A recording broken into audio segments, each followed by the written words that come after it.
Hello and welcome back to the Open Resorcery. It's Devi, and today on Devi's Divination Corner, we are going to be talking Pyromancy. So I know I've spoken about reading the flames before in terms of candle magic and things like that, but this is more broad because we're not just talking about magic itself, but we're talking about reading the flames as a whole, reading the energy, reading what's going on. So you can do this with something as small as a match or as big as a bonfire. It doesn't necessarily matter the size of the flame itself. It matters what you are perceiving in it. So if we're talking in terms of magic, you're doing a spell, you're doing candle work, you're doing work inside of a fireplace, you're doing work inside of a fire pit, right? Let's take a look at the temperament of the flames itself. As you're doing the work, is the flame reaching higher and higher? Is it smokeless? Is it energetic? Crackling, just brimming with energy? That's a good sign. That's a very positive omen there. Because that means it's responsive. It's accepting your will. It's accepting what you're talking about. It is accepting what you are putting out there into the universe. Is it more subdued? Where it feels like, and it looks like, the fire's not catching. It's not wanting to spread. It's almost trying to slink away from you, or it's putting itself out. Not necessarily the best sign. That can mean a couple of different things. If it's emitting black smoke with that, like sooty black smoke, that is a hell no. Spirits want nothing to do with what you're doing. Bad energy, bad omen. Rethink your thoughts. Gray smoke, white smoke, I would say this is more so you're not focused enough. Your intention is not fully there and you need to reorganize. You're not clear in your intention. You're not fully here. So either you need to ground yourself and try again, or you need to go and rethink this whole thing to figure out what is your exact intention, either in the magic or in what you're looking for, if you're asking questions to the flames.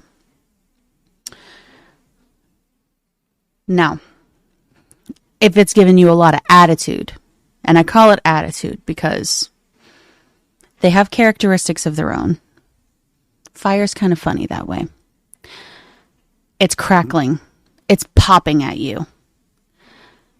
Every time you ask a question, it's interrupting.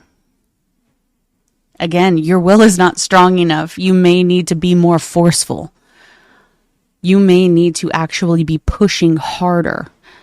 And instead of, I wish, it's I command. I want to I have. Difference in vocabulary can make the largest effect. But it really matters whenever you're doing spell work specifically, or you're speaking to your spirits. If you are like talking to your spirit team and whatnot, and you're using the fire to communicate, which I have quite a bit. If they're crackling at you, they're kind of getting on to you. They're giving you attitude.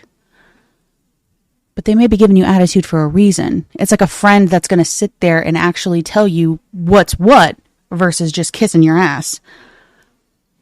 We all need that friend. We all need that person that's not going to bend or bow to negative feelings. They love us enough to tell us, hey, no, this isn't working.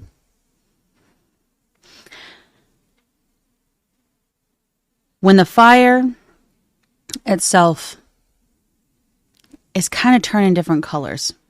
Now, of course, this can be chemical composition of whatever you're burning, right? Because we know this.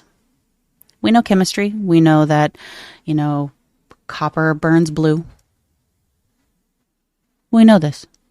There's a bunch of different things that can be going on. But there will be times where all of a sudden it gets darker than it should be. Especially when you're in a more open and vulnerable state in your pyromancy practice. Fire has a way of opening us up and allowing us to go directly into the subconscious versus just sitting around at the forefront of the mind. It allows you to peel back those layers. But if you notice, and maybe it's just to your own perception, and that means that it's a message just for you, not for anybody else that may be there. Pay attention to the colors. Pay attention to how they make you feel. I wouldn't necessarily state that, oh, this color is this specific thing, and this color is this specific thing. Think about it. If it all of a sudden gets brighter and lighter in color, what just got released? What burden did you just release hold of? What thing did you let go of? If it's suddenly getting darker, what are you hiding? Are you not being honest? Are you being untruthful? Now let's talk figures. So I've said in tasseomancy and tasseography and, all sorts of things of the divinatory nature, when you're looking at figures in a fire, in the clouds, in tea leaves, a lot of it is going to come down to, what does this mean to you? There may be a couple of universal type things. If you see a cross, could mean a couple of different things. Is it talking about organized religion? Is it talking about two decisions that you're stuck at? You're literally at the crossroads? More so, write down what you see and then think on it. Because a lot of times we try to put somebody else's definitions to our experiences and they don't fit. That's one of the major problems that I see with a lot of divinatory things. This is a very, very, very personal practice.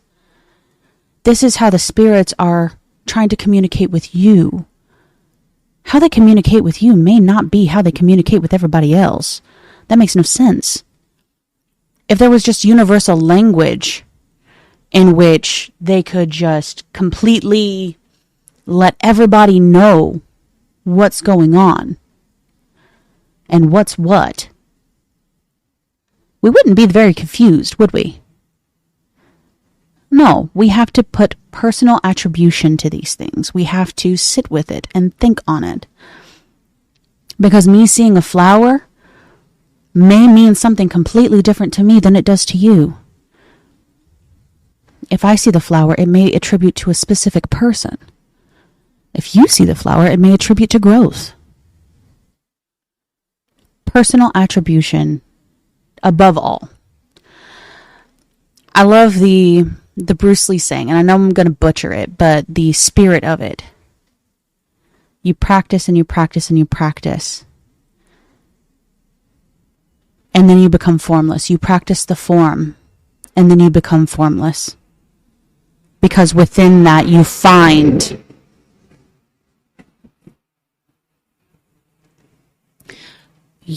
what your own personal attributions are. Because practicing from tradition is great. Just like any magical practice. You start from tradition and then you form it to yourself. Because you find which areas pinch and they don't fit quite right and they don't feel quite right. And so you form them to yourself. Just like a tailored suit. Sure, it may fit okay when it comes off of a rack, but until you actually get things nipped and tucked and hemmed and sewn, it's not going to fit you like a glove. You have to change it. So my advice is going to be personal attribution above all. But there are, of course, the very basics that you can go with that are decently universal, but you're going to have to suss out the energy yourself. Pyromancy, it's simplistic. Fire.